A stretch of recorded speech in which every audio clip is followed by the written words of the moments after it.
He did it just before you got here, Lori. Okay. Oh, that's good. No, I like it. That's good? Yeah. Sure. Thanks. Okay, approval of minutes, June 12th, 2001. Should read July 12th. I thought so. Sorry, I apologize. Hang on. I had a couple of- something on one of them. Well, let's see which ones. July 12th, 2001. Okay. I have something on July 12th also. Alrighty. Okay, I have on page 1, under continued items, the sign review for Grand Mayor's Inn. It should be noted that I abstained from this Oh, item, so it carried 3-0. okay. On page 3, the first line, Commissioner Weaver stated he wanted on the next agenda item stating that due to changes, the commission of reorganization of the Plan Commission is needed. I requested that that be the first item on the agenda after the approval of minutes, and I want to have that happen. You want me to move this up here? Yes. Sure. Well, and along with that, these other items, since these are sort of in-house things, it'd be nice Should be at the end. to be at the end That's rather what I than the beginning. thought as well, yeah. On page 5,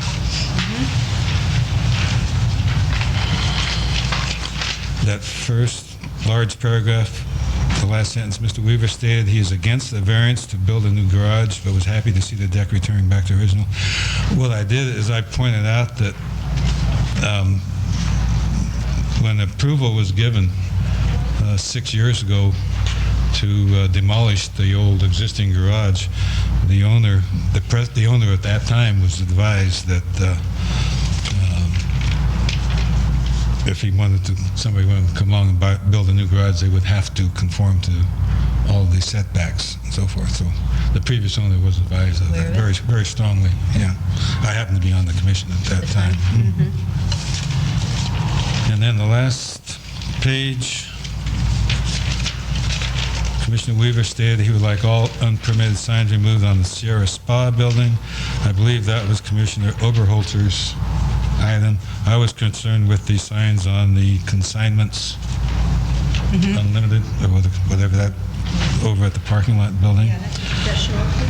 No, it's not on there. It's consignments. That should and say Sierra. That should say the consignment store. the Yeah. the little shop that used to be Straight Cuts next to the parsonage, that one, and the Store? whatever it is now, and You mean the new antique store?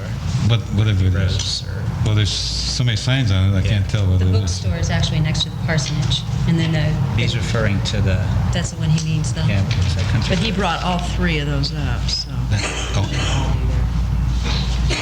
And the shop on the corner of York and Commercial that used to be, Lalu, I don't know.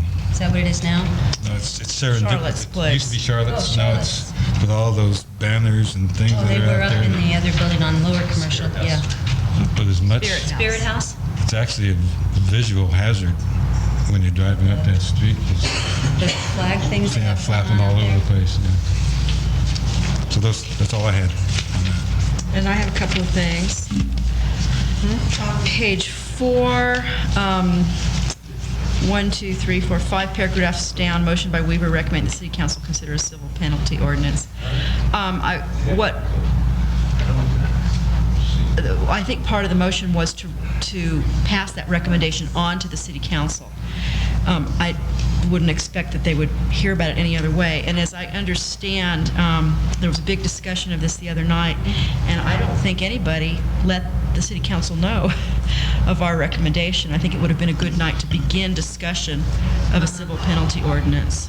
They had these minutes in their packet. Yeah. Come on, you're going to ask them to weed through 5? They didn't know that there was. I think I don't Jim know. explained it or something, was explaining it, I don't As I know. understand it, nobody passed our recommendation on. Well, I'm sure they had these minutes, but they were having a discussion of this whole after-the-fact demolition ordinance, and if we need to write an official letter every time we want to recommend something to the city council, or if we need to be there to make the recommendation, Paul, I think you just need to let us know. And I'd be happy to show up and give our recommendation, but our recommendation was not raised that night. And I know I talked to 2 city council members who, had no idea that we had made that recommendation. Couldn't recommendations go as a separate piece of the minutes to them? I mean, just, it goes in the minutes still, but in addition to that, if we do make any, because, it is a practical matter for them. We don't expect them necessarily to read through it all and pick out what's pertinent to that meeting. No, it could. It just seemed such a small town. They were going to discuss it at the following meeting. It seems like staff could have, pass on that recommendation to. We will pass on the recommendation. It's as you saw last time, the city attorney was, mentioned that a certain system has to be set up. So we can put that on the city council agenda, and everybody can be prepared to discuss it. Okay. Well, On that, Lori, in that vein, all we were doing with that whole proposed ordinance was giving our recommendations to the city council. We were reviewing what was prepared, and that was one of our recommendations, was that they All your they consider recommendations that. were in their packet. So, Well, I think since this was above and beyond what they got in the little ordinance, I think we ought to send them a letter, and maybe that should be our policy whenever we have a special recommendation, which doesn't happen that often. We ought to just put it in a letter. that was just the first reading the other night, so maybe we should advise them so that they can Get it there in time. take it into consideration for the next meeting. We could recommend that they take our recommendation and we recommend it. Just so that they'll be able to see it. And then on page 5, Actually, Lori, I forwarded this memo, which is the one that really should be attached, not the one that is attached. And in my opening remarks, I suggested that it was proposed that a stiff civil penalty be applied. And so, it came to them as correspondence. They should have been aware of it. And they made reference to that letter the other night at the meeting.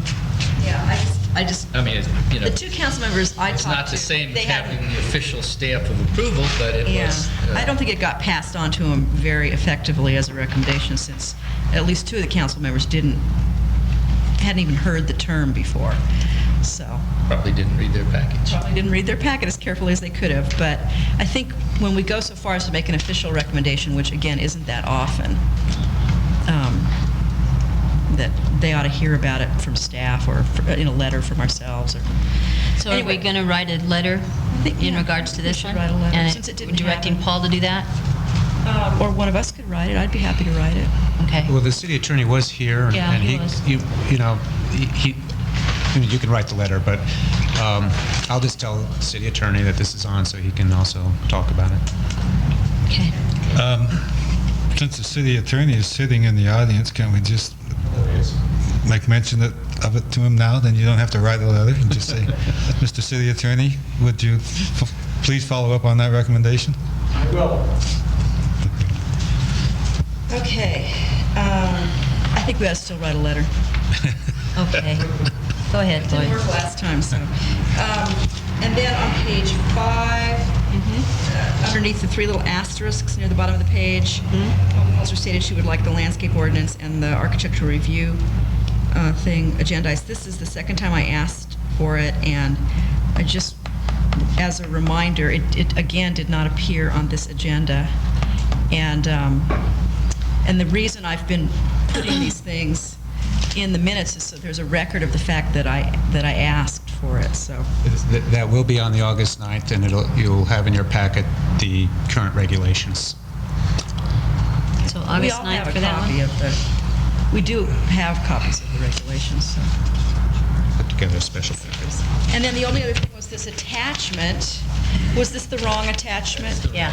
Good, because, I know when you wrote this memo, I wasn't here, and this isn't what really happened, so I would hate history to reflect that I did anything unilaterally, because that isn't what happened. So, Okay, now, Yes. that is my correction, and I'll give this to Tammy. This is the correct memo that I wanted attached, and you probably never saw that one, so you had no idea what it was. It's a different one. And the other one, just take that off. It doesn't- You want me to add this to these minutes? You're going to replace this. You take this one off.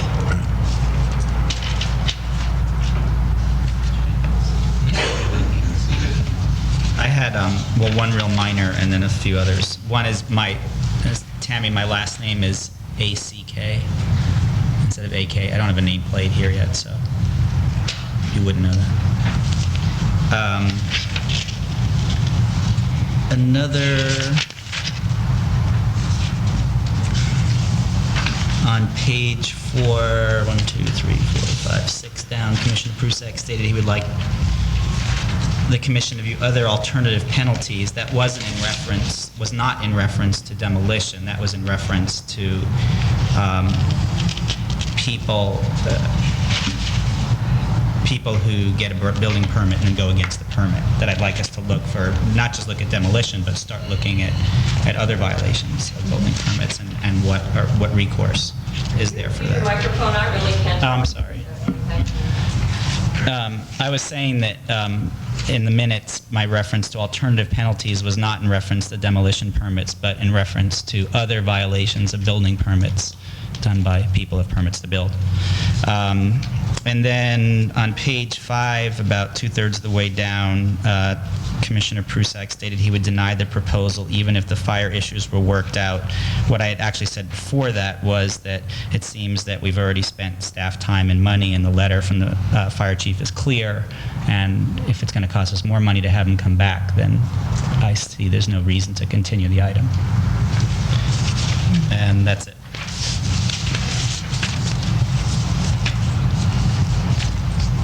I'll move for approval of the minutes with corrections. I'll say. Okay. All those in favor? Aye. Opposed? All right. Now, May 10th? You want that one at the back as well, Connelly? The back with that's all part of the training and discussion. I wasn't sure about that. Okay. Okay, then we're going to reorganization of the commission.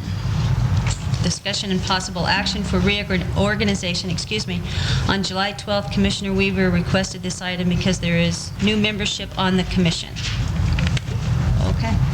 Yeah, I think it's pretty self-explanatory. I think because of the new makeup of the commission, I would like to make a motion that we have a nomination for new officers. Okay. I'd like to, we don't need a motion to do that, do we? I don't think so. I don't know. Well, I'd like to know what the justification for this is. Well, We didn't reorganize when I came on the commission.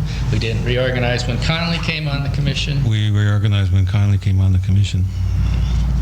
Well, do you want it to be a motion? I'll second it Yes. I'll second the motion for it so that we can discuss why this might be a good idea. We've changed chairs many times for many reasons. I was the chair for a few months, and then we changed kind of midstream, and Dennis was the chair for a while, and then I think one year we had 3 different chairs. So I do think with the change of the makeup of the commission, it's a good idea to assess where we want to go with who the chair is. I think it's a logical time, and we don't have any bylaws that state we should do anything differently. So I think it's a good idea. Okay. Any further discussion?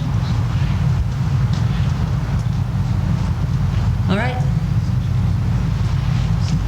Should we vote? Oh, there was a motion.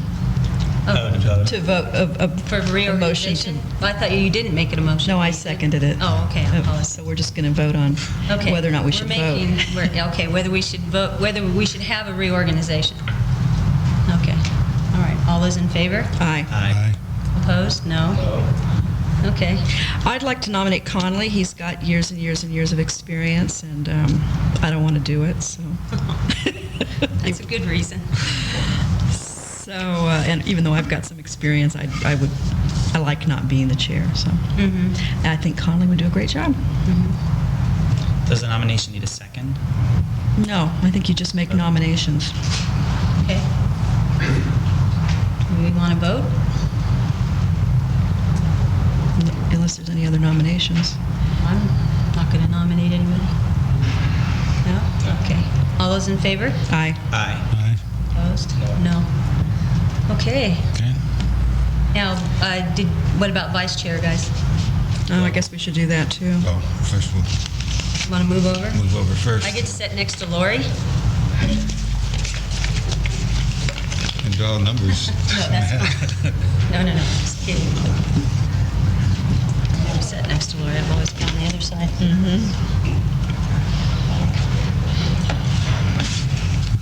Okay. I entertain a motion or entertain nomination for a vice chairman. Harry, I nominate Harry.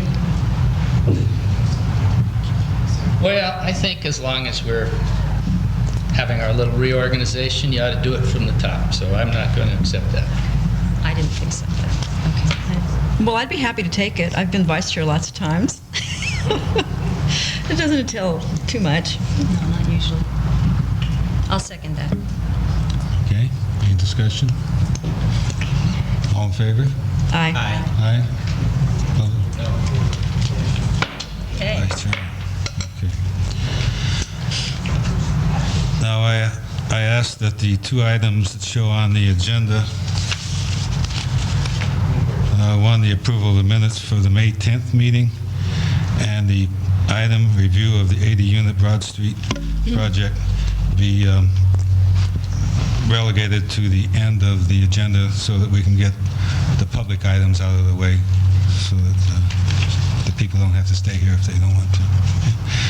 So that moves us on to continued items, architectural review, 596 Railroad Avenue, Stephen and Joan DeSena, applicant. Do we have representatives here? Heard the word railroad, that's all. Is that for 588 railroad? 596 Railroad. Right. 596. Paul? Did you bring your... This is It's helpful so the audience can hear you.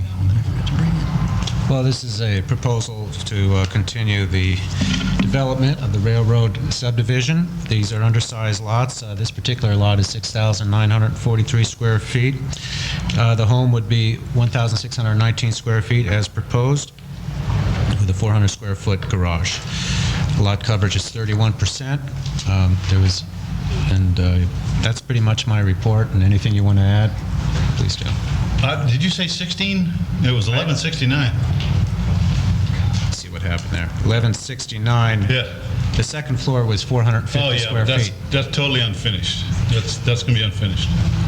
But they're approving Eventually, it will be about a 1,600-foot house. Yeah. Yes, so I That's added that what's to it. mandated for that area. So the floor area won't be built out in the beginning, but No. at some point you will do It's, that. yeah, right. This is for, Steve DeSena and I developed this property years ago. This is Excuse one me, of a sir. couple- Excuse me, Pardon sir. Can you introduce yourself and your Oh, I'm name and sorry. address? I thought you, for the record? I'm Bud Newman. And the address? Pardon me? Address? 882 Gold Flat, Nevada City. Okay, this is for Steve DeSena. It's for his mother. And she currently lives over in Cypress Hills, and he wants to get her beside him, right, so he can look after her. Anyway, it's designed now for we're just going to finish the first floor.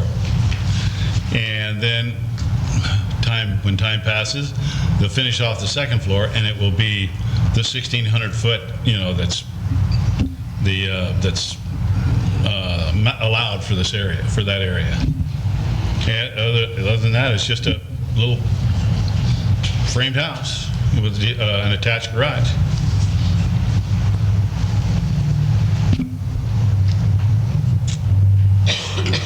I have something.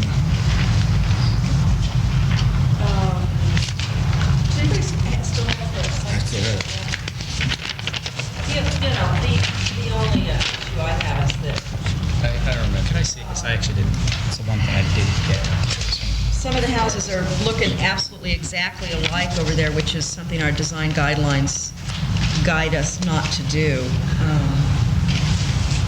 So I don't know, the one thing I can think of, I don't know if it's possible, given the shape of the lot, is there any way to put the garage door on the side rather than in the front? Well, yeah, you could for about $6,000 or $8,000, but that would use up probably another 10 or 15% of the lot. And we were trying to get away from that.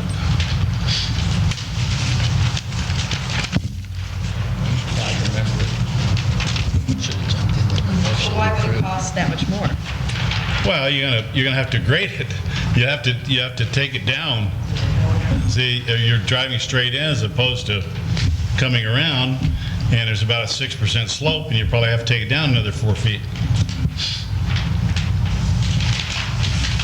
3 feet anyway.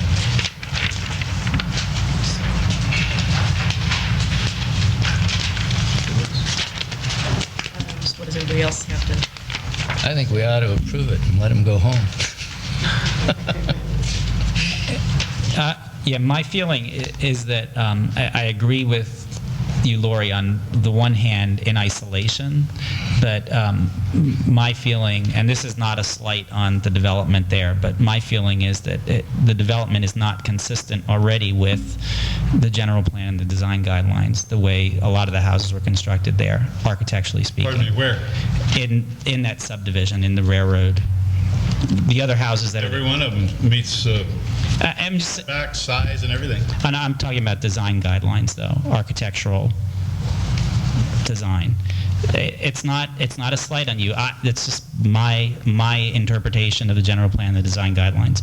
And so that being the case, trying to create a house that's more authentic in that area because it's surrounded by other homes there. It's not like it's on the end. It's a corner lot that has houses on two sides in a sense. I don't really see the purpose of that.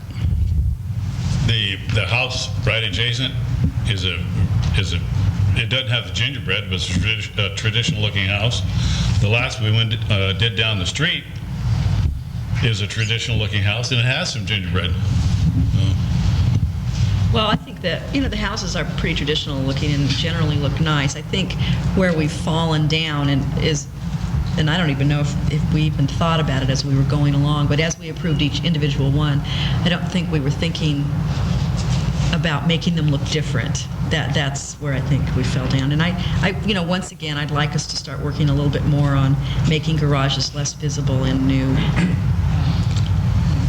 That's all, but I'm willing to just go ahead with it. I mean, it faces Woods Court rather than Railroad, so it's not as visible as if it faced Railroad, so. Mary? I move for approval as presented. I'll second that. Discussion, under discussion, since I didn't have a chance to discuss it.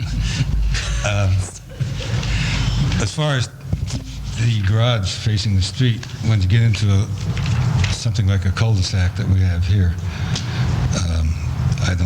I don't think it's as onerous. And this sort of completes the project. Yeah, there's only. It's the there's final. two- Excuse me, sir. Excuse me. There's 2 more lots, but they would be pretty expensive to build on, so there's nothing to be put on them for a long time. Yeah. And to assuage you, Victor, I think it's sort of the final piece of a bad idea. But they look nice and it's well maintained. It's Oh, it all looks- glass the area's- construction and all that. Yeah. And it's a real neighborhood, too. I mean, there were kids out there playing when I was looking around. Yeah. Well, we did one really good thing with that subdivision. Glenda will remember, the ones on Railroad, we required that they be under 1,700 square feet. 1,600. 1,600. 16 and under. That's what it would be when it's finally finished. Right. So maybe this is one of those parcels too, but that we were concerned about the big house syndrome. So I think we stepped out on that one, did a pretty good job. So we have a motion and a second. All in favor? Aye. Opposed? 5-0. Okay. Hit it? Thank you. Thank you. There's a 15-day appeal period for anybody that's That's right. I got back early. Okay, next item, hearing for the public. Comments on items not on the agenda are welcome at this time. However, action or discussion by the commission may not occur at this time. Comments are limited to 3 minutes, please. Does anybody have anything to address the commission about? My name is Abigail Givens, and I live at 11650 Banner Mountain Trail. And I've put up this zoning district map there with some bright pink flags at points of activity that I'm aware of, and I expect there are probably others that I'm not aware of. But I just find it helpful as we're going through some of these projects to have an idea of how much is actually kind of happening around town and how much we appreciate the Planning Commission's hard work in dealing with so many issues all at the same time. I did want to make a couple of brief comments. The Deer Creek Park 2 project, which is over here. It comes off of Red Dog Road. It's about 580 acres with a proposed 193 houses. It's in the county. The county is now in the process of bidding out the EIR. We really need citizen input for that, and they're going to do night meetings for it. So keep watching your Nevada County website, and then Abigail, you should be addressing the commission, if you would, please, not the audience. I'm sorry. Thank you. I beg your pardon. Secondly is the 20 city lots up on American Hill. I just was up there a few days ago, and it seemed to me there was an awful lot of grading, and I've just begun to kind of go through that file, and I didn't see any notification of variances having been passed for steep slope grading. I could be wrong in that case, but I just wondered, now that that's under construction and Chief Kelly Drive is under construction, whether we're kind of keeping an eye on that process up there. And then very recently, I know there's quite a lot of pressure to annex parts of the county into the city, and I'm sure part of the reason is the really need for funds in the city by annexing property which can then be developed at a much denser rate than it would have been in the county. Obviously increasing our AB 1600 funds and all other kinds of support for the city. But we can get into a vicious cycle if we annex so quickly that we really can't meet all that infrastructure needs. And the project in specifics that I'm aware of is about 100 acres just off Gracie. I think it's called St. Francis Wood. Would someone correct me if I'm wrong? That's correct. And I understand it's several ladies from out of the area, I believe, own it, and there's beginning to be a conversation at the city level, and I'm very interested and would just like to know when the ARC meetings are going to be. I do understand they've already begun to discuss street names and so forth, so I would have thought an ARC might have come by now, but maybe I missed it. Thank you. Thank you. Anybody else wish to address the commission? Staff approvals and determinations. Certain staff decisions have a discretionary nature and subject to appeal. Other decisions are narrowly administrative and not subject to appeal. At this time, audience members may comment on the following items. For appeal requests, please contact the city planner. We have a minor architectural approval of 416 Zion Street, which was a re-roof. Paul? Just a re-roof, and that's all this week. Very quiet. Used soft hammers. Any comments on that?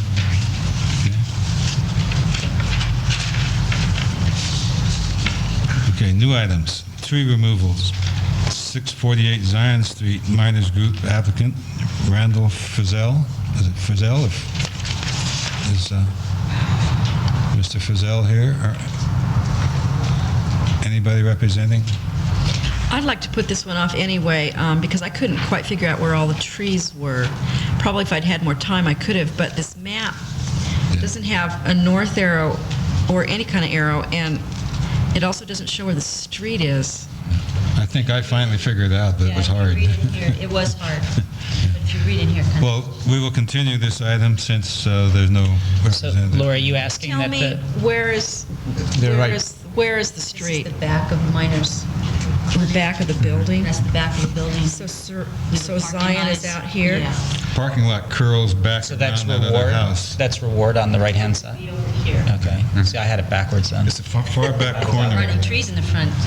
No. No, on the side, Right, though. on the Yeah. side. Yeah, I was looking at the side going. I just thought I'd be able to figure it out real quickly when I went out there, and I didn't, It's so. in the back of the, They're actually be in the back of the house next door. Back of the Yeah. house next door. I wanted another map anyway, because I was unable to count the existing trees to see what that situation was okay. with that map. Okay, so we will continue that item and request a more detailed map be prepared. Okay. Demolition of pre-1942 building, 606 Gold Flat Road, John L. and Miles Brokaw. Could you gentlemen please state your name and address? Actually, for the record, it's John R. Brokaw, not John L. Thank you. And I've chosen Michael Taylor to help me in representing this project. And you're located, The project is on 606. your residence? or- 13901 Highland Drive, off Rattlesnake.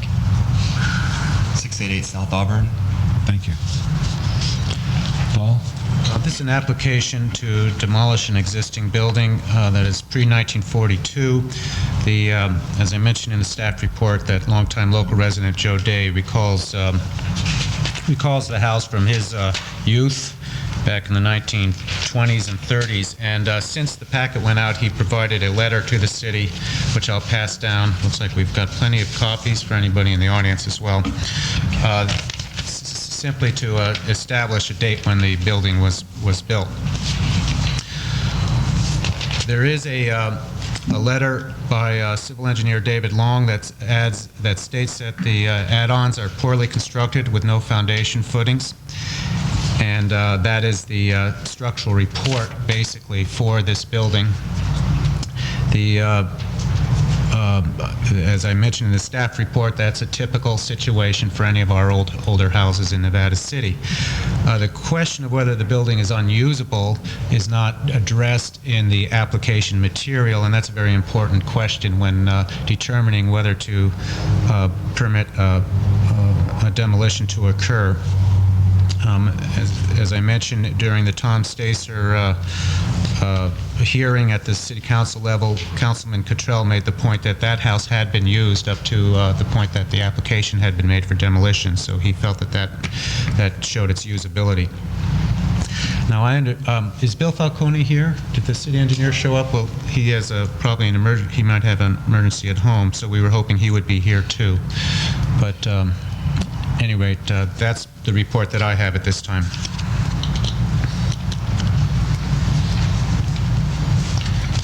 How long has it been vacant? Or is it vacant? No, there are Oh, renters in it. Oh, there are renters in it, okay. so yeah. Okay. And the lot is what size? 3/4 of an acre, 0.75 or 77. What can you tell us about This project was purchased by Mr. Brokaw in 1991. And he purchased the property when it was in the county and not in the city limits at that time. And he purchased the property for the sole purpose of moving his established business in Grass Valley to Nevada City. He was present at all the meetings for the annexation of that property into the city limits, and was clear with the process that his intent was still to build or move his business from Grass Valley to that property, and gave his support in the annexation of that property with that understanding during the annexation process. As far as the building is concerned, I did a title search in every, both I checked with at the planning department I did a title search. I went to records, and there is no record of the date this house was built at all. So I went and did a metro scan of all the residences that were built on Gold Flat Road, and I included that in my package. And there was one house in the turn of the century that's obviously a turn of the century house. All the rest of the residences on Gold Flat Road were built between the year 1940 and 1948 in that era. So we're under the belief that that house was built sometime between 1940 and 1948.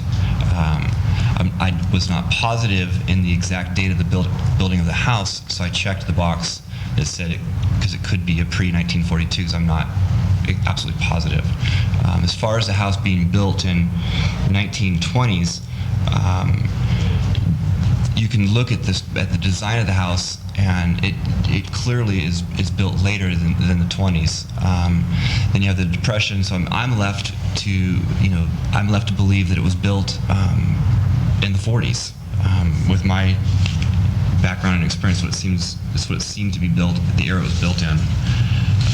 I did supply you guys with some photographs in my packet, and I have blown these photos up so that you guys can. Here.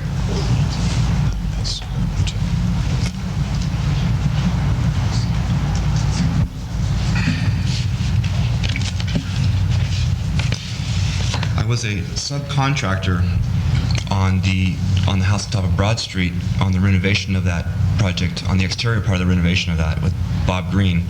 And I feel like I have a pretty good idea of what it would cost to renovate that building or to restore that building from that experience on that project. And I also wrote a letter attached that I believe it would cost $175 to $225 a square foot to renovate this house, to bring it to a residential current code. I believe that it is in a commercial district. To bring that house, it would be, I think, nearly impossible to bring that house to a commercial code of public access.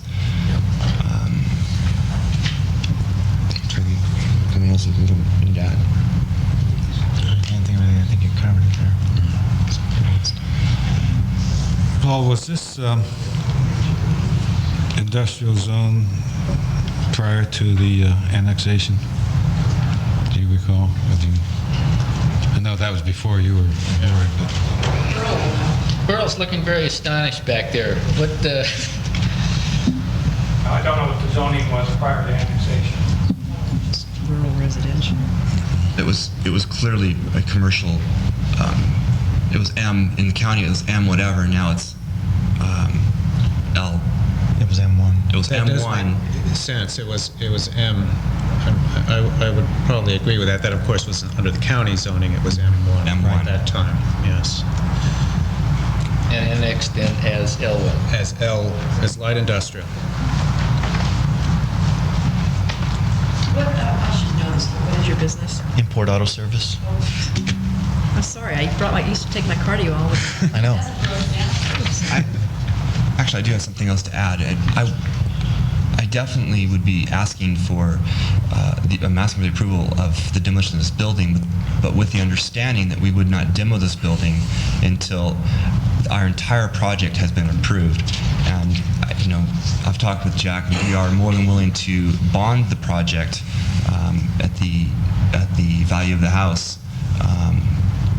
If for some reason we wanted to demo it prior to getting all of our acceptances in the county. For example, if I were to get a grading permit prior to getting we'd want to demo there may be a reason to tear the house down sooner than getting all of the permits in place. That's what I'm trying to say.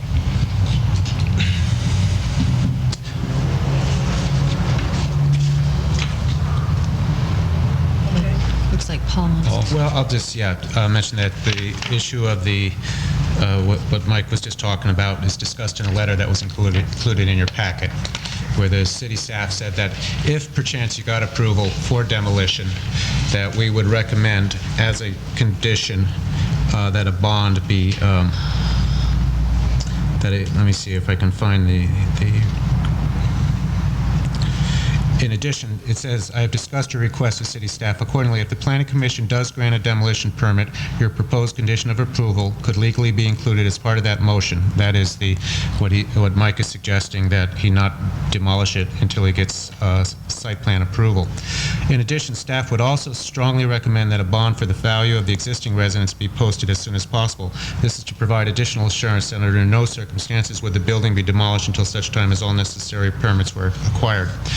And one of the issues I think that needs to be discussed by the commission is this house 1940s or is it 1920s? Because that makes all the difference as far as our ordinance is concerned. We have here the letter that I sent out is an eyewitness account who remembers the house, Joe Day. And as from what I understand, there are others who remember the house. And, from the city staff point of view, there's no question that this is a pre-1942 house. Well, I think we need to get into that too, but I think this issue of approving a demolition, even if it's a sort of approval, as long as you don't tear it down before we get site plan approval, I think that's really a slippery slope to start going down or up or whatever, because in the past, we have just stayed away from that. It's one of our, I mean, I know you're not going to do anything you shouldn't do, but it has in the past been one of our greatest sticks that we just won't allow the demolition permit or approval until we see the site plan and agree to what is going to replace it. So I would hate to even get into that, but even before we get into that I think we can discuss, if we decide it's pre-1942, I think we can discuss generally whether or not we think this ought to be demolished, so that you'll have a feeling for where we might be going. It won't be any kind of a guarantee if we don't vote on it. But I think we should stick with past precedent. For many, many, many, many years, we just said, we don't approve the demolition permit until we have the site plan and architectural review on whatever's replacing it approved. So I don't think we should change that, but I'd be willing to talk about whether or not we think it's a good idea to demolish it. May I interject?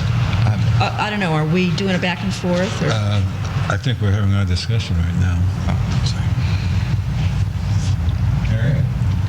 Well, I think that I can certainly understand where the applicant is coming from. He needs to know whether anything that he proposes is going to be acceptable in place of this existing building.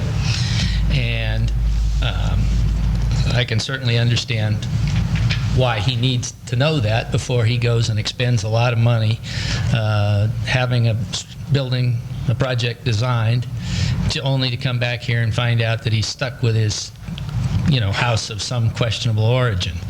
To me, the fact that it was, however it got zoned L1, strikes me as that's the appropriate use of that property at this point. And I don't think this old house is going to satisfy his requirements for the type of business that he's talking about. Well, I guess just cut to the chase. I do think it's pre-1942 based on the account here.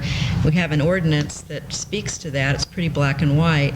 I wonder if there's a way, it's a pretty big site, that the add-ons could be taken off and the structure could be used and incorporated into whatever buildings you need as your office. And it could be gutted, and as long as the exterior looks the same of the original part of the structure, I think, my gut level feeling is you could really do something there. I brought a site plan that shows the footprint of the house and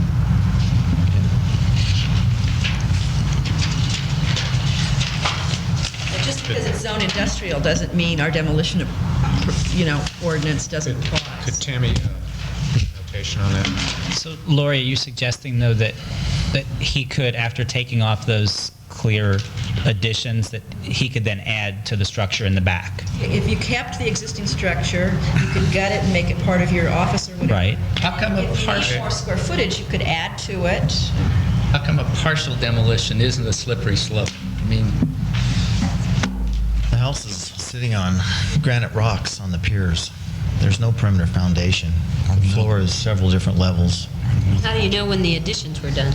Well, I'd be happy to keep all the additions. I think some of them you can, are clearly, were done way after when the original structure was done. So But, you know, if you want to entertain keeping those two to be a purist on the demolition ordinance, that'd be okay with me. I don't think it's necessary.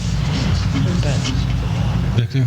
Well, it's hard to, from the exterior, it's hard to see sort of what the integrity is of the original structure, obviously, and I walked around it. There were no adults home, and the kids didn't want to let me inside, so obviously didn't go inside.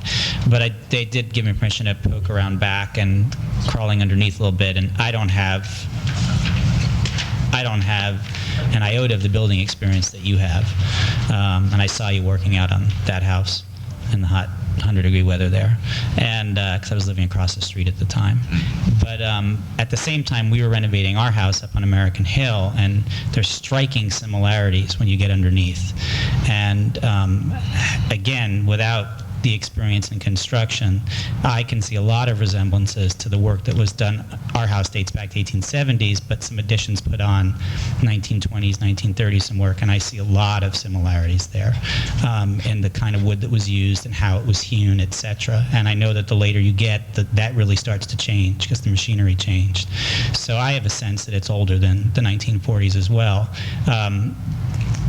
There are some other houses there already. Obviously, there's some residences on that section of Gold Flat, and I agree with Laura. It'd be nice if you could, in a reasonable way, keep that central part of the house almost as what you see from Gold Flat, and then building behind it and hiding, in a sense, from view the add-ons that you do. So, I mean, in a sense, what it looks like has the illusion of still being a home. It's a home office. I don't have a sense of the cost, of course, of what that would be. But as far as the foundation's concerned, that's exactly what our foundation was. No different. And we had to put in a foundation under it to bring it up to code. It can be done. And with a house that's sitting so high up, it's not necessarily as expensive to do as if this is a house you had to really jack up. There wasn't a uniform building code until 1960. So just to give you a basic background, most of the homes prior to 1960 didn't have any building codes per se to be built by.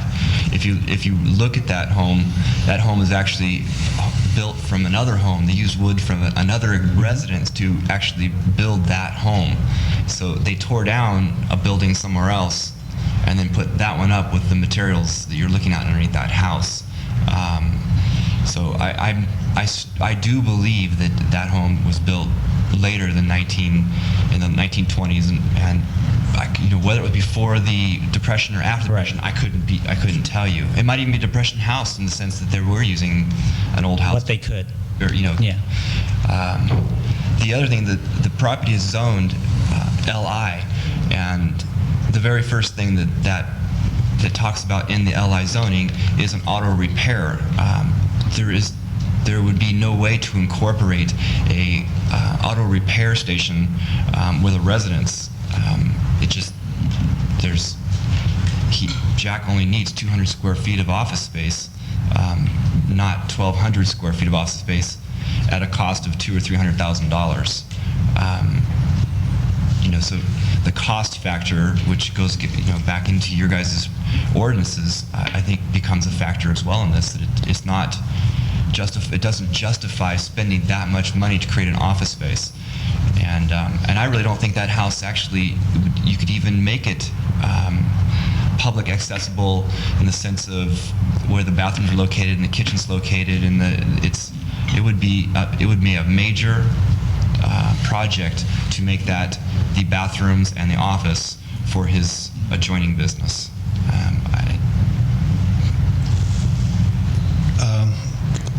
I do have a bit of expertise. Okay, this little craftsman bungalow is typical of what was built in the early 1920s. I have no doubt that that's when it was built, and then you have an eyewitness account to add on top of that.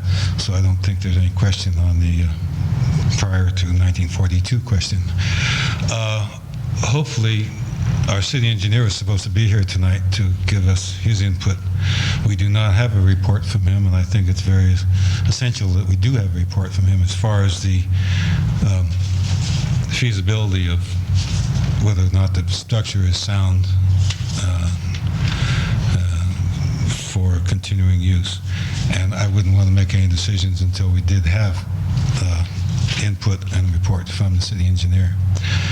As far as the use, whether it is feasible to try and make an office out of this residence, that's not really our task. Our task is preserving the building, whether or not it's suitable for an office or a repair shop, or that's another item.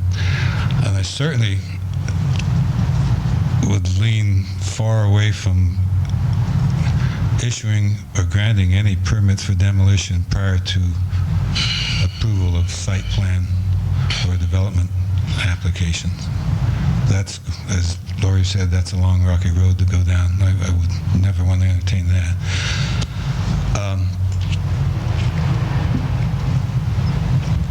I would like to see this item continued until we get input from the city engineer. Okay. If there's any other further information regarding the authenticity of the construction date, because that is, as Paul says, it's a very big factor in the decision we have to make according with our ordinance. Well, I would just like to say a couple of things that... I'm sorry. No, it's all right. I skipped over. No worries. It's not a problem. For me personally, the zoning is light industrial, and I think that that's what that land is meant to be used for. We have a responsibility to determine whether it's of special historical interest or value, mother lode type construction. You say it's craftsman. The definition of mother lode construction is, or style, type of architecture is, we're not quite sure what that really is. So I would be more inclined to go with that you're allowed to use the land for what it's zoned for, and what you build and you bring to us, you create something that works in that particular area, that works for you and enhances the area, because this home in its current structure and all that is, it's there's no value there as far as that I can see. So, but go ahead with what you were continuing it or something. Well, I'll move that we continue it until the city engineer can give his input. I second that motion. Any further discussion?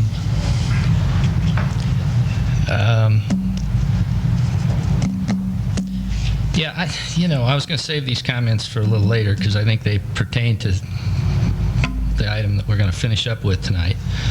But, if you didn't expect light industrial there, why in the world was it zoned light industrial? And why did you bring it into the county, into the city if you didn't, if you didn't want to do that? That's number one. I think that along with this is my objection, which I have stated along the way with regard to this new proposed ordinance.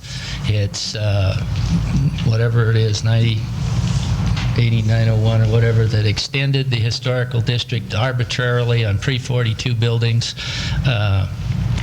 It's a disaster, and pretty soon we're going to hang up a closed sign here in Nevada City, and maybe that's what we should do right now, and then we wouldn't have to come down here every 2 weeks and have to disappoint people. Well, I think you can still have light industrial on site and save the building, and as a matter of fact, have an award-winning project. Possibly, but maybe not for this man.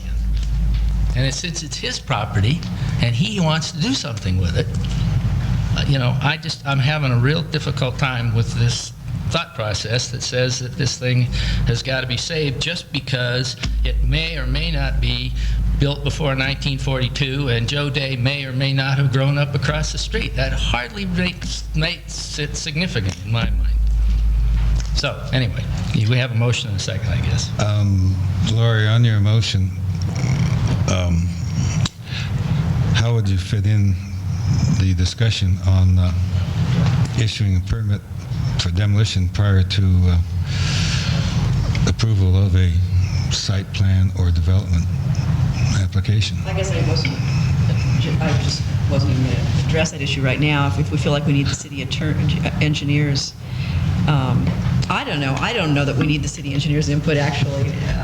Really, I think we ought to just not consider this application at all because we don't have the site. Could you speak into your microphone a little more, please? Sorry. I mean, I was, as a courtesy to you, because you seem to want to continue it, that's why I made that motion. But I really think we just shouldn't consider the application until we have a site plan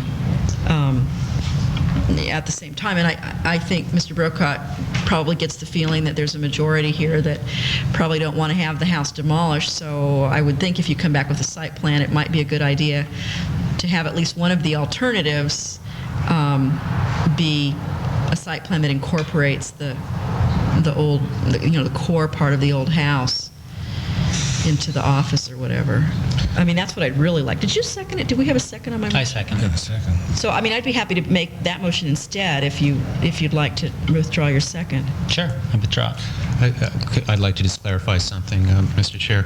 I took the site plan off of Lori's desk and put it back there. That's not a site Because- plan, that's just That was the site plan for the new building. for the existing, oh, it was? Yes, yeah. Okay. And the rules of the game, the demolition request does not require a public hearing.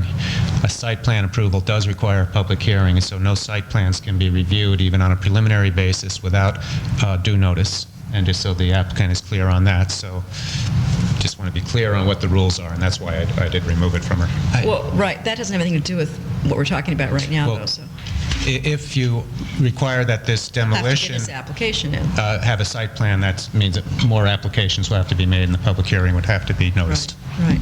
So I'll move that we not consider this demolition request without a site plan application. I'll second that motion.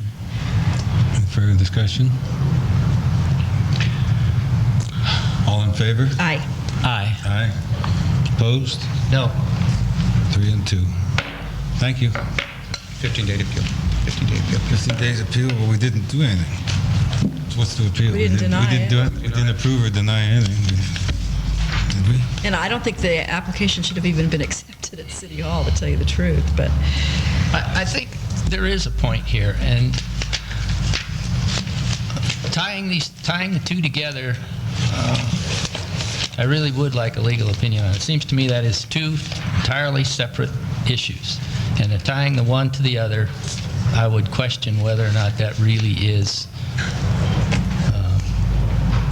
You mean tying demolition to development? yeah. I mean, Well, I think, suppose I wanted a vacant lot.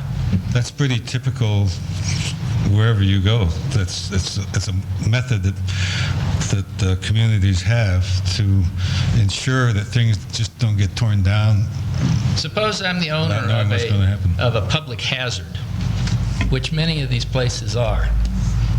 Public nuisance, really. somebody's living in this one. Well, that doesn't mean that it may not be. Well, we actually Anyway, we can't. we actually authorized the demolition of a house over on Sacramento Street because it was a public safety issue. The one next door to the Piley Hill, where Dennis Kutch designed that new house. But that demolition was allowed because it was a public hazard. And that was the only reason it was allowed. Okay. Well, if the city attorney tells us we can't do this, which we've done many, many times in the past, if somehow things have changed, then I would just say, for the record, we should deny the demolition permit, and they could come back with another method. It would have the same effect, though. So It's extremely costly to put a project together. we know that. We know all that. It's just this. So to clarify things, I assume then to clarify, your motion was to deny this application? No, it was not to consider it unless Not to consider it. if the city attorney wants to tell me that we can't do that, even though it's been done many times in the past, let us know, and I'll change, we can change the motion, but we voted on it, and, I don't have an opinion at this point, so let me clarify those. okay. We'll let it stand He'll as come is back to until, us when he has until his further opinion. notice. I've had a real difficult time keeping the house insured. I've been canceled by 3 different policies, and I've got riders on my own personal homeowners because they know what the building's like to insure, and that's the condition it's in.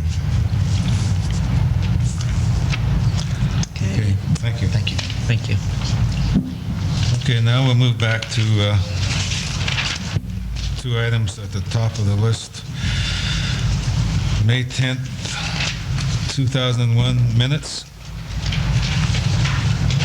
Approval and/or of these minutes.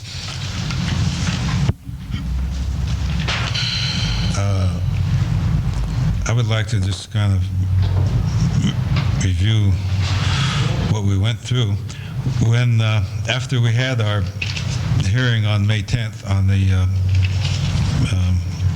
80-unit project, because there was a 2-week, there was not a subsequent commission meeting the following 2 weeks.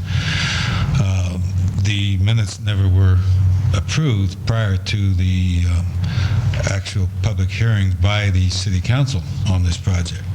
So I requested that the draft minutes that were prepared not be used as an official record of the May 10th meeting because there were inconsistencies and some vulgarities and so forth. I asked that the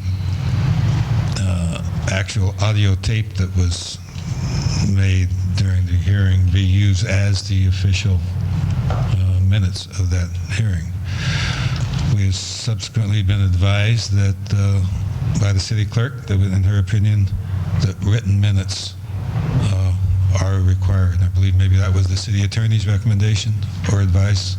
Actually, legally, it's not required. We just felt we really need minutes because it's too hard to go back and review a 4-hour tape. So legally, as long as you have some record, that's all you need. So the videotape legally would supply the requirements. So I'll let open the comments. Harry? You mean corrections, additions, that sort of thing? Well, whether or not we want to. Well, my understanding is that we've been requested to approve some form of written minutes, and I've been told that while these things obviously don't cover the entire, whatever it was, 5.5 hours, 6.5 hours that we were here verbatim, they come pretty close to demonstrating the sense of what happened, and so I think if we sort through them, make our corrections or additions as we think appropriate, that then we can move for approval of these as written minutes. The tape is always available in these meetings if somebody wants to contest something that's in the minutes that they feel was not represented accurately.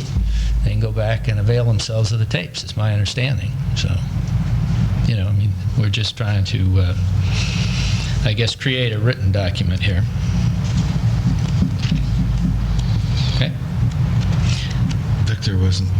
Yeah, I wasn't. I was in attendance at the meeting. I wasn't sitting on the commission, but I was here for You're that not in meeting. any position to approve or disapprove. Well, we can, I think legally, we're allowed to approve the minutes, even if we weren't there. I think we just can't make the motion to do it. Well, I would. I mean, Vote if on. there's some corrections, or if there was discussion on corrections or something like that, I'd be more than willing to participate because I was here. I would abstain in voting on them. That's just that's what I would do. Ruth?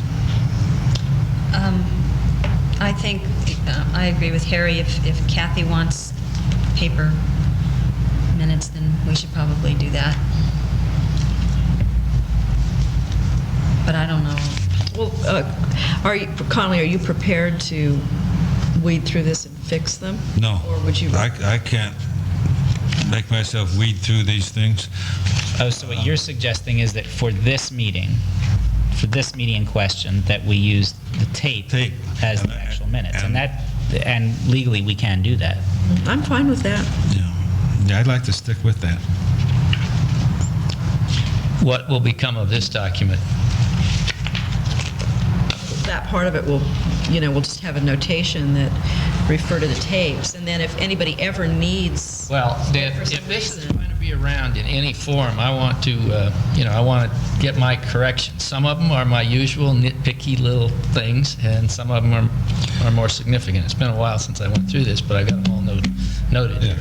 So with that, I would like to Move that we use the tape as the minutes of this meeting, or of this portion of the meeting. How would you feel about amending that and just saying that on these minutes, one way to sort of make these minutes more accurate is to write at the top that it says that these are sort of partial minutes, and for a more thorough account. Well, no, I think the problem is there's some inaccuracies. It's not just that it's partial. Actually, I'm not sure I can make the motion, can I, Jim? I think I can just vote Because you weren't. on it. No, even though you're here, as I understand it, you can vote. No, because you weren't. I think I can't make the motion, though. I'm not sure you can even vote since you weren't here It says she was here. Well, I was here, but, were you? no, I've always been told, I thought you told me that even if we were absent, even if I was Says she on was here. vacation and wasn't here, I can vote on the minutes, I just can't make the motion. It seems kind of weird, but... Vote. That doesn't make sense, does it? Yeah, I was sitting in the audience, and there were certainly other things. I was up here at the beginning of the meeting. So then I believe her. So you were present then. So actually, I She was here present, for so the it's a other moot items. point. It was yeah. a sign and something. That's good. That's true. Now, where were we at? You were asking if you could make the motion. So I guess I can, because I really was at the meeting. Okay, and so you wanted to amend it to do what? Well, I guess I didn't understand. My understanding now is that you want, and it was Harry's questions too, in a sense, you want to just discard this, and this document wouldn't exist. The 80-unit portion of it. There'd be no written record of that, and Right. all that would be is a piece of paper that says who was present, who was absent, and then refer to the videotape or the audio And tape. if anybody ever really needed the information for, you know, God knows what, there would have to be a transcription, I guess. And hopefully that would never happen, but I don't feel equipped to correct the inaccuracies. But Nor do I. So your motion, That- again, is my what? motion is to, for the 80-unit portion of the minutes, Let's clarify this. Can you or can you not make the motion? She was present, now I think she can make the motion. For the purpose of discussion, I'll second the motion. okay. Did you get the motion? All right. Since we did have business other than the 80 units, are we intending to approve that portion of these minutes? That's what the motion says, The written portion? the written portion. Well, in that case, let's see. You got things you want to change? You have...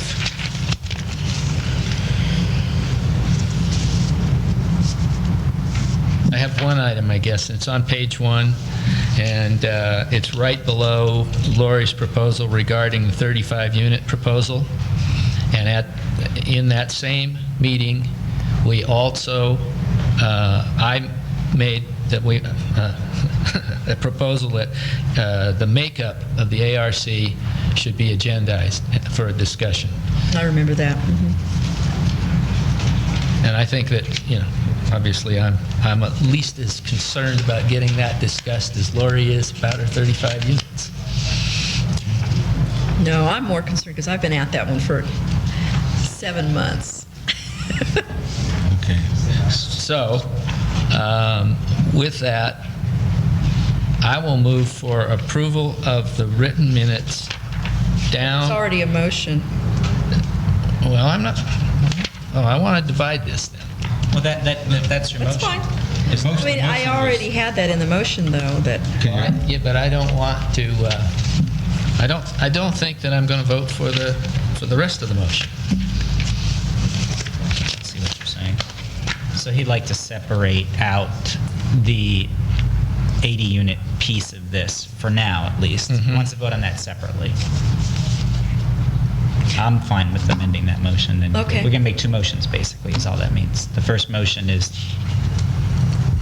Well, yeah. I don't know, I think we ought to just leave it alone. Vote on the first motion, it's on the table. What is the motion? The motion is to accept the, all of the minutes, with the exception of the 80-unit portion with your change, and that the 80-unit portion, there will be a reference in the minutes relative to the 80-unit item that, you know, you're supposed to refer to the audio and videotapes. That was seconded by Victor. Any other discussion on that? All in favor? Aye. Aye. Aye. Opposed? No. Just a point of order, because we were talking about, you were able to make the motion because you were here at the meeting, but you weren't at the meeting. Maybe you needed to second that Point of motion. order, point of order. I don't know, I just wanted to make sure that You it need was to make a illegal. point of order before you make the vote. But luckily, we don't use Robert's Rules of Order. So. Well, I was just wondering, because you made a second on the minutes that you did not attend, maybe that needs Yeah, to be I done think- over I again. think- Necessary, then we'll Second. change that, and I will second the motion. I will be the seconder. Okay. Do you want us to vote again? Does that also I mean don't that think Victor can't vote? I think it just means he can't make the second, is that correct? I thought he was present. No, he He was present. He was Wasn't a commissioner. No, Jim Rose was on the commission. I think as long as you're present at the meeting. He was present. Vote on what the He was very present. I spoke at the meeting, yeah. Okay, well, then maybe everything's okay. Okay, got it? Interesting that he has a vote and he wasn't on the commission. So it was moved by Oberholzer, seconded by Weaver, and approved 3-2. Okay. That do with that? Okay, the next item. The review of the 80-unit West Broad Street project planning process. So the commission invited the city manager and the city attorney to join us in this discussion. Would you like to come up and sit down, or you just want to sit there and No, watch? we want you guys up here.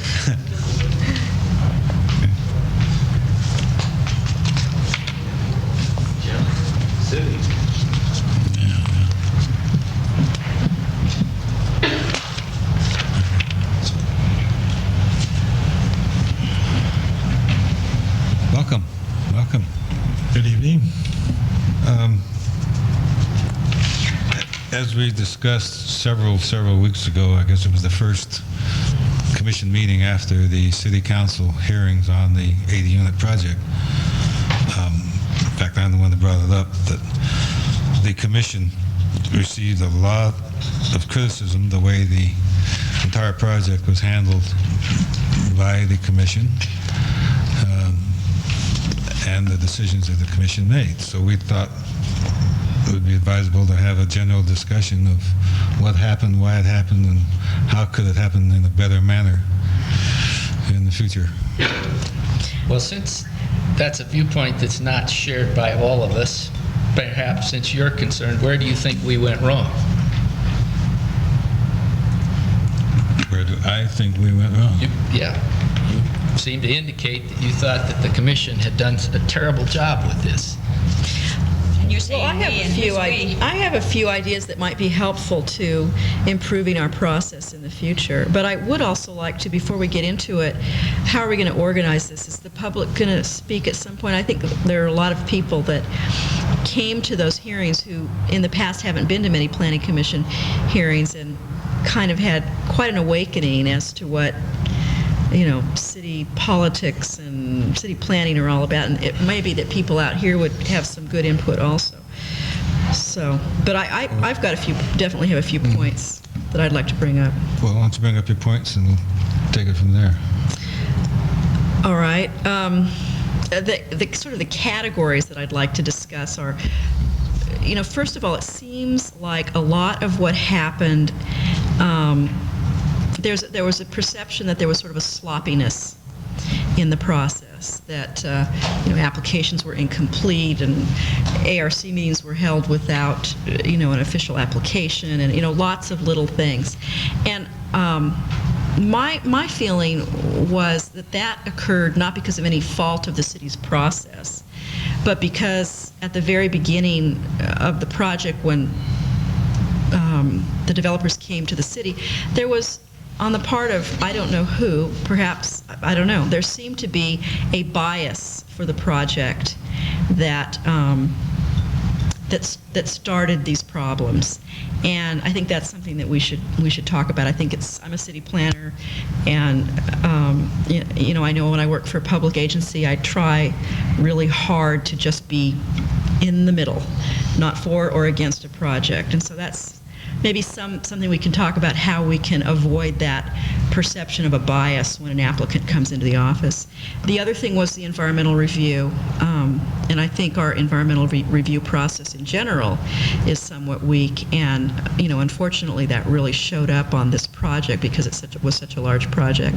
And then I think the last thing that I'd like to discuss is just how the Planning Commission just dealt with it in general at the table and in their discussions in relationship with the public. That the 3 nights that it was, how many nights was it? 2 nights? What's that? Or was it 1 night at the Planning Commission? Commission was just It was just the 1 night. It seemed like just 2 nights. how that night went.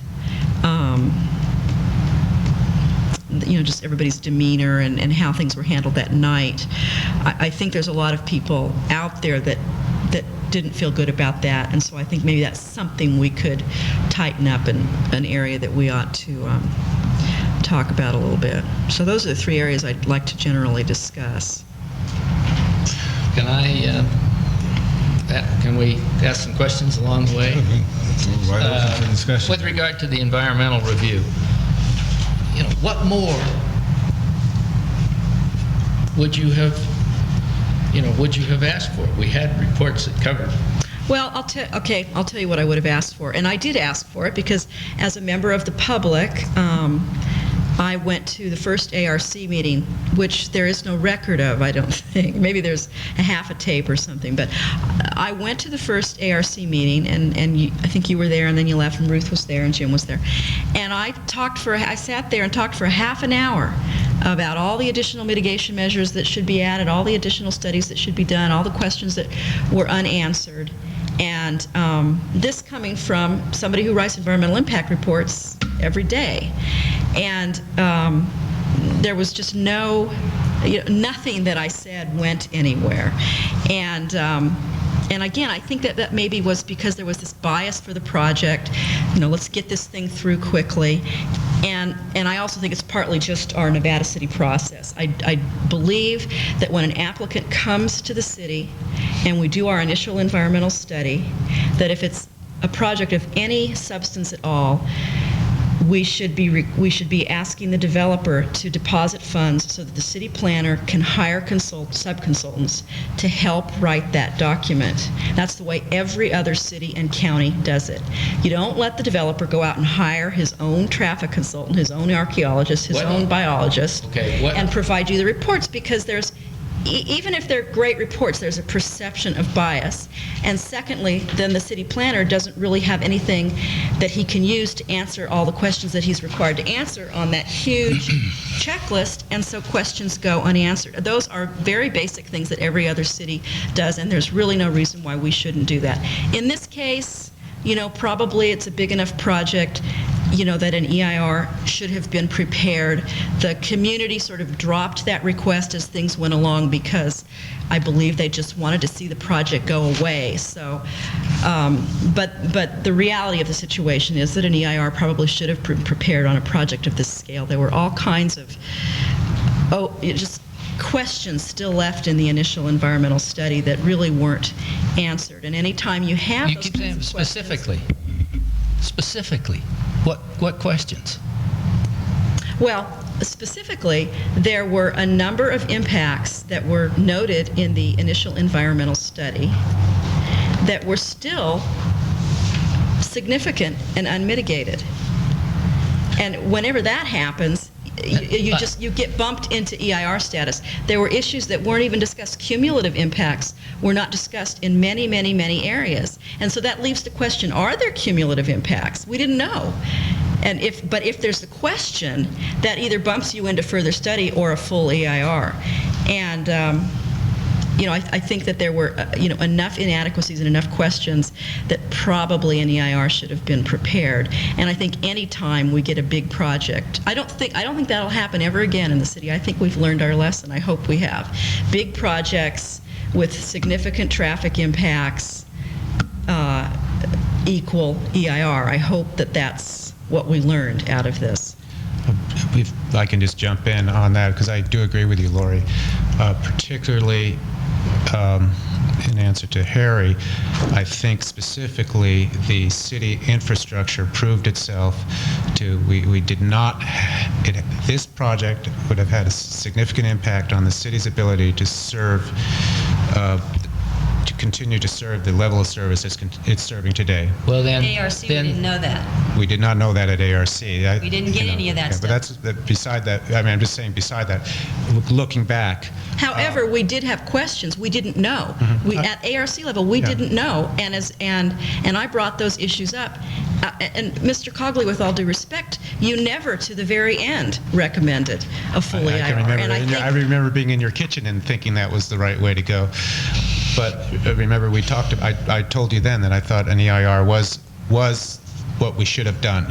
And that was in April. And I do think it's the planner's responsibility to be the guardian of CEQA. You know, and I never heard that from you in public. So. I don't want this to get into a personal thing. I don't want to that either. was a problem, but I and think hopefully it'll never happen It was again. the problem because the city, and the city manager could talk about this, to address this. We were not aware until we got deeper and deeper into this project, just what the situation was with our sewer system and water system. We learned a lot. I think the initial study said it is unknown, but we can accommodate projects. That's what the original Well, you initial don't study sign off an environmental document with "we don't know." So the Cranmer engineering study,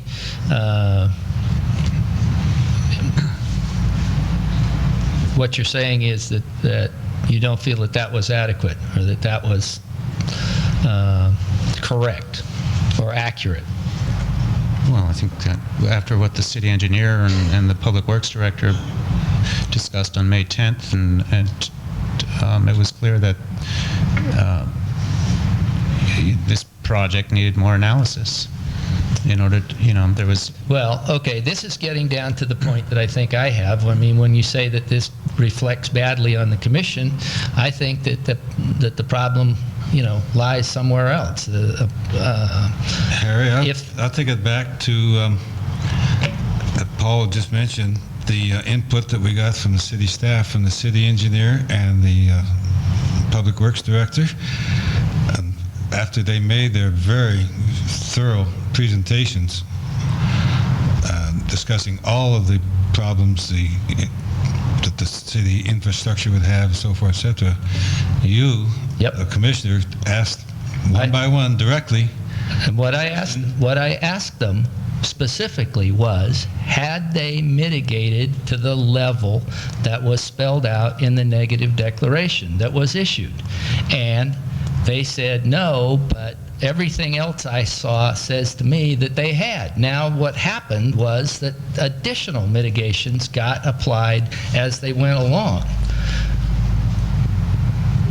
This was after everything was... I know what you're saying. After everything was there. You asked the city engineer and you asked the public works director, does this mitigate, essentially, does this mitigate the declaration? No, that isn't my question, and that's why I asked it twice to try and be clear on that.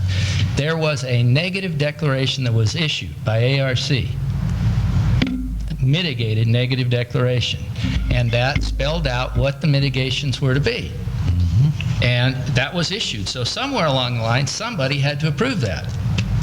Or deny it if you or thought it was deny inadequate. it, and that didn't happen. Or deny the project. You can deny a project without, all the environmental review. You just can't approve a project without adequate environmental review. Well, so we could have denied it. All right. Let's stop dancing around the subject. I'm not dancing around it.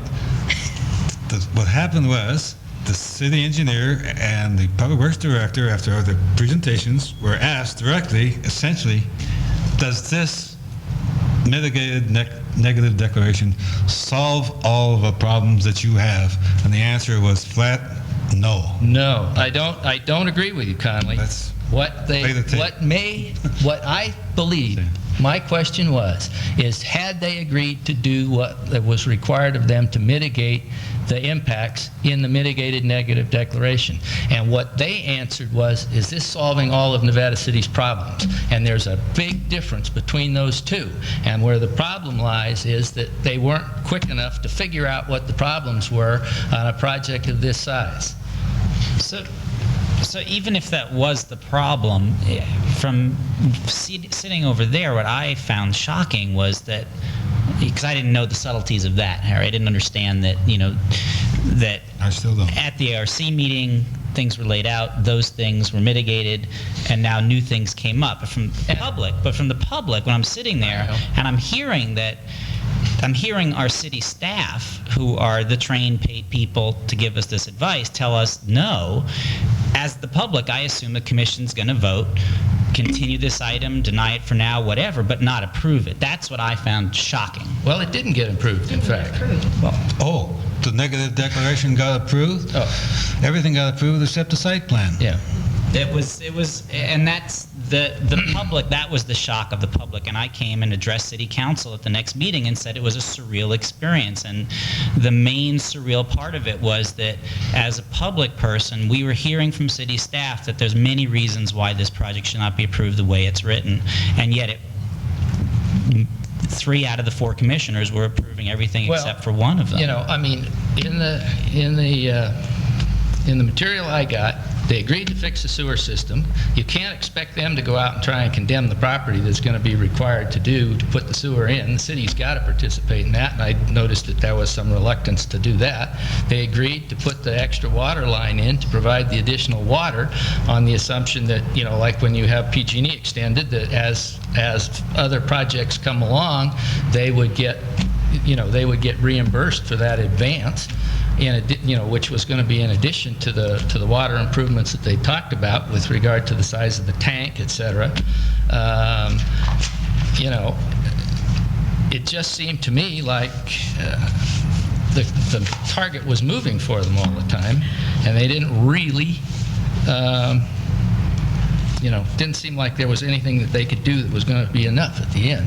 You talk about a traffic mitigation. What in the world do you do with a traffic mitigation that you're not going to stand for, which, is to change our intersection down here at Broad and Pine? Right, and that's exactly my point. When you have, an impact with something that you cannot mitigate, whether it's just because you can't find a mitigation measure or because the mitigation is unacceptable, which a light at the corner would be, then you have to make, a decision. You either approve the project with overriding considerations, and if you're doing that, you need to have done a full EIR. You can't have an unmitigated impact in a mitigated negative deck means you've mitigated everything, and you just can't do that. Now, I don't expect the Planning Commission to understand these little nuances. I do expect staff to help us with that. So, that's exactly my point. There were many things surfacing like that that we were not able to mitigate, and certainly by the end of that meeting, there were lots of questions. Then wouldn't it have been more appropriate for staff to step in and say, hey, wait a minute, we simply aren't ready to go on this? We simply can't do it?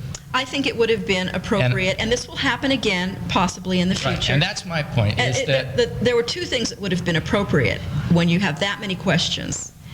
You either go with your gut level feeling that this can't be fixed. We've done some studies and it's looking too hard to fix, and nobody's given this Planning Commission the fix, so I'm going to vote against it.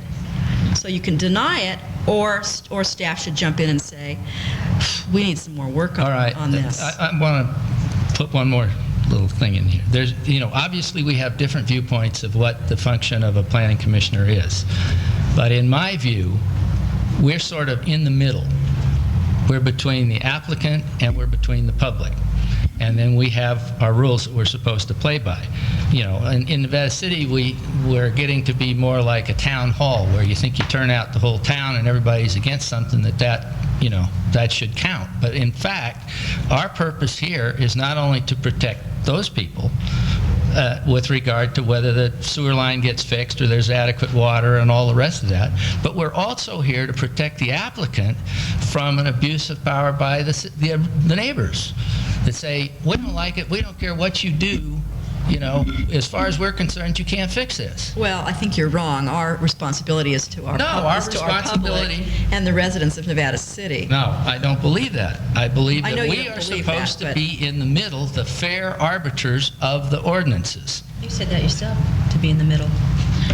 If you're the city planner and We're you're not talking accepting about an the city planner. application, I think your job is not to say, hey, Joe, I really like this project, I'm going to shoot it through, or this is a horrible project. I didn't I'm like that characterization, Lori.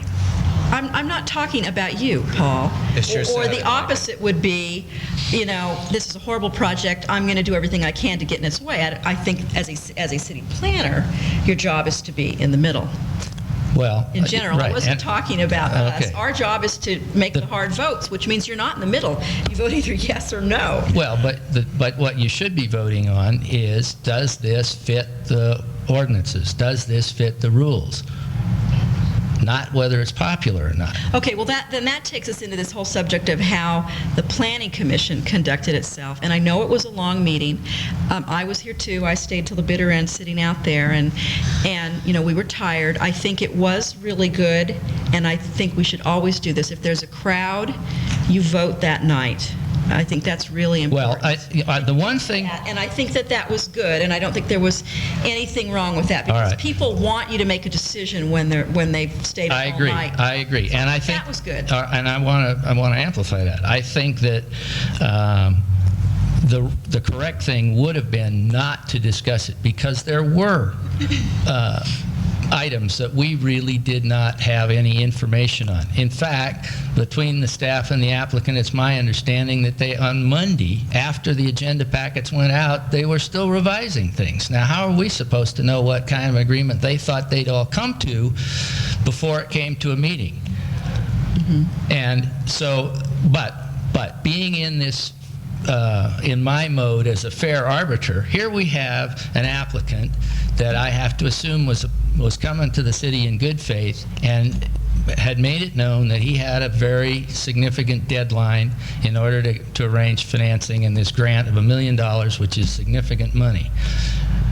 And, you know, it seemed to me that we had some obligation to go ahead and try and sort through that night. And so we're sort of on the same page there, that we needed to try and get to the end of this thing so that the applicant could meet his deadline. And I think that we owe it to the applicants to deal with them expeditiously. Well, those kinds of financial deadlines, every developer that ever comes before us, you know, almost always they have some sort of a deadline that they like to let us know. Well, this about. thing That didn't can't come be- out of the blue. This that can't project be had been our kicking problem. around for a couple of years. Well, I don't think it had been kicking around. When I was still in office on the city council, they came to me. That's almost 3 years ago. You know, as long as, just quickly, as long as we're on this issue of the developer coming to us, I should note that in the last week I've received a call from the developer, you know, wanting to, just asking me, you know, what I think could be approved on the project. And consistent with the Brown Act, I think I should divulge that and let you know that what I said to him was, I don't think I should be talking to you outside of a public forum. So I don't know if anybody else has had those kind of calls. Maybe now's the time to divulge it. Yeah, I haven't. I actually wrote a letter to the city attorney just letting him know that I had received that call. And it was a message on my machine, and I left the message back to the developer saying, I don't think it's appropriate to be discussing this with you. And if he used the words, he wanted to pitch a project to me before bringing it to the community. On this, number one, on the staff, I think we did get tremendous input from the staff regarding the infrastructure of the city and how it could or could not service this project. And that appeared to be reason enough to deny it or continue it until some of these other problems were solved. Real physical, apparent problems of trying to service this. But those recommendations were just tossed aside. And they were tossed aside with the appearance by the public, or to the public, that they were tossed aside in order to expedite the project for whatever reason. The problems that we really faced in trying the process was the fact that we kept getting more revisions, until finally we're coming into our last hearing, and we're sitting here, and we're halfway through the discussion, and all of a sudden we realize somebody's given us a new site plan to look at that supposedly solves all the problems that we had been studying for the last several weeks. Now this, to me, is just not a way to operate. And as far as I'm concerned, as long as I'm the chairman of this commission, I will not accept plans or submittals at the table other than for clarification purposes. For instance, you can't put color and material samples in our packets. They've got to be presented, and other things about. But with actual documents that are proposals, we can't sit here and accept them right now. We have a certain deadline for preparing the items that are on the agenda, giving us an adequate and a reasonable time to make these studies and come to our conclusions. And we can't operate in that other way. And we were just thrown with our backs to the wall with these documents. And as I said at the hearing, I felt sorry for Harry because Harry was complaining because he had all this stuff in front of him. We didn't know what was going on. So I intend to follow that policy. Well, I will support you 100% on that, Connelly. I think that this points out exactly the problem that we have, and that this stuff should not come to us, whether it's a tear down of a garage or an 80-unit apartment, until the whole package is ready. And along with that, and I'm going to make my pitch with regard to the ARC, I don't believe that Planning Commission members should be sitting on that. That should be the staff. They should have worked those things out and had all of that figured out, and then they decide whether or not they issue the mitigated negative deck or request an EIR or whatever. Well, on the ARC issue, there were two commissioners at that. And in fact, there were 3 meetings. They had 3 opportunities to present the fact that these things were... Right, and I think it's a good idea to have, and I think it was a good idea then to have planning commissioners there. And of course, it's always been the case that any staff member who wants to can sit in on the ARC. In this case, it was just the 2 commissioners and Paul.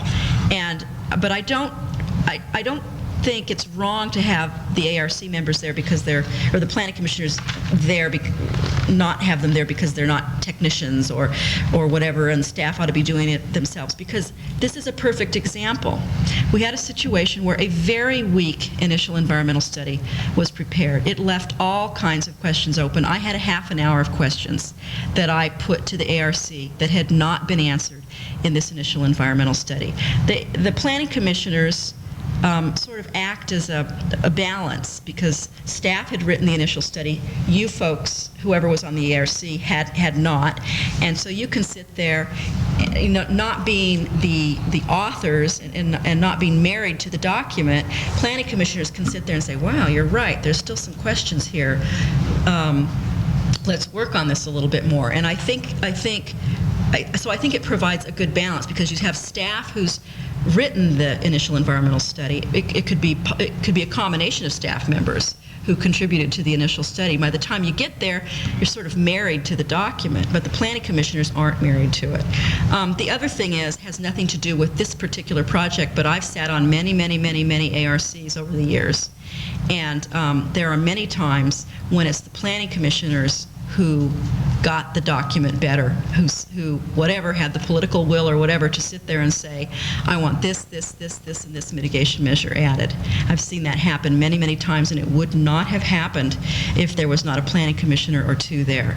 And I don't know why that is. It may just be sort of the independence of this body that we're kind of able to do that. But I've seen the planning commissioners there do a really good job. And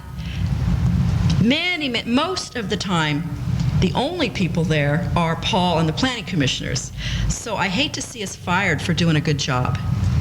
For all these years, we've been, showing up at ARC meetings and doing our job. And I think we should be recognized for that and continue. Well, we'll have a discussion on Position. the makeup of the ARC we've been talking about, and I'd like to have it agendized the next meeting if possible. Well, we'll have a full-blown discussion on the makeup.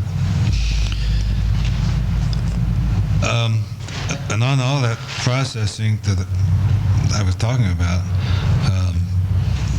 we understand that the staff has been doing some rethinking and reorganization so that we've been promised or assured that the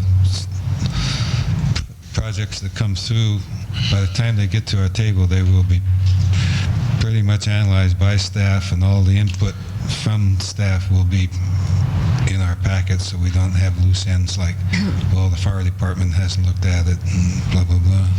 The silver lining, the silver lining to this is that we have really done a major reorganization and have of the planning office. And in fact, I would invite the planning commissioners come up, and I can show you how things look now. And I think that would help raise your comfort level. That some of the things that happened on the AHDC application couldn't happen now. There was a certain amount of catching up. There was a lot of activity, as all of you will remember, at that time with the hotel, museum, Post Avenue GPA, and other sphere projects and so forth, and the move to City Hall. And AHDC wound its way through the system. I don't think that it had any bias on staff part. I think it's being directed towards me, and so I think I should address it since it's been put on the table. There was a preliminary application meeting by the entire staff. There was an ARC in which the entire staff was informed of, and all of the conditions that staff could come up with were included in that ARC. Now that first ARC shouldn't have happened.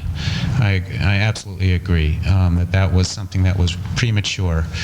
In April, there was a lot of new mitigation that staff wanted to put into it, and the ARC meeting in April did involve myself and Vern Taylor and David Ray. Bill Falcone was out of town, and we tried to get him on a hookup, but we couldn't get him on. I worked with Vern to make sure that all of the mitigations that we had talked about would be inside that document. There was never any disagreement on staff level as to what should be in that document, what shouldn't be. What I was facing as city planner was a project that met all the zoning requirements, and I informed. Well, yeah, it needed variance to steep slope, and we know about that. But it met it met the zoning, I, from the very beginning, I required studies like we've never seen in Nevada City. Noise studies, traffic studies, cultural studies, 6 of them or something, biology studies, wetland studies. We've never done that for any of our CEQA documentation here to that extent. And those documents were reviewed and sent back over and over, and reviewed by the rest of staff, and sent to Dan Landon for the traffic, and sent to the people that we do trust to work with it. Now, so there was as much information as we could generate was generated. It was the attempt was in the right place, or the intent was in the right place. The attempt fell short of getting together the kind of environmental documentation, and where when it got to the commission, it was really everything you needed to have in front of you. So there was that sense of chaos. But by the, anyway, that's pretty much what it was like from my side of things. Was I understood that this thing, was going to be a very difficult project from the moment I heard it was 80 units. I'm I've lived in Nevada City for 30 years. The first time I spoke to the city council was in 1983 to suggest that they should have a general plan. And I've been very involved, and I knew what 80 units meant here, and I was involved in Champion Trails in that situation too. So all I can say is, the staff does work together, and we've always worked together. I don't think there's been any kind of disagreement among us, and I don't think you saw any. If you did, I don't know where you saw it. There was a suspicion that there must be something going on here, but nothing was going on. Well, I don't want to go on and on about it. I think I don't have the initial environmental study here. I think if you read it, there was a weakness to the language. There were many open questions. There were many unmitigated impacts remaining, and some of the sections, the way they were written, had a clear ring of bias towards the project. And though I know all kinds of staff members contribute to all of our initial environmental studies, it is the city planner's responsibility to determine if it's in advance of going to ARC, if it's an adequate project under CEQA. And I think we do need to err to the conservative. And you don't leave unanswered questions, and you don't leave unmitigated impacts, and you don't leave cumulative impacts out of the discussion. And if that sort of thing is happening because you don't have enough time or whatever, you just need to say it. And there's a way around that, and that is to have, the applicant fund some of these things. And that doesn't mean, again, having the applicant prepare them themselves. You just don't have the control unless you're hiring the people and giving them the parameters of the study. So I think that's something that we should consider in the future. I have a problem. We very much would like to hear what our invited guests have to say, but Tammy needs a break. Just a couple minute breaks. Are we going to let anybody in the Then audience we'll come back. speak, Yes, so they'll know if they want to stay or not? I'd like to hear from the city attorney and the city manager, who's also part of this commission, by the way, and then hear some comments from the public. But I would like Tammy to go ahead, please. Take a 5-minute.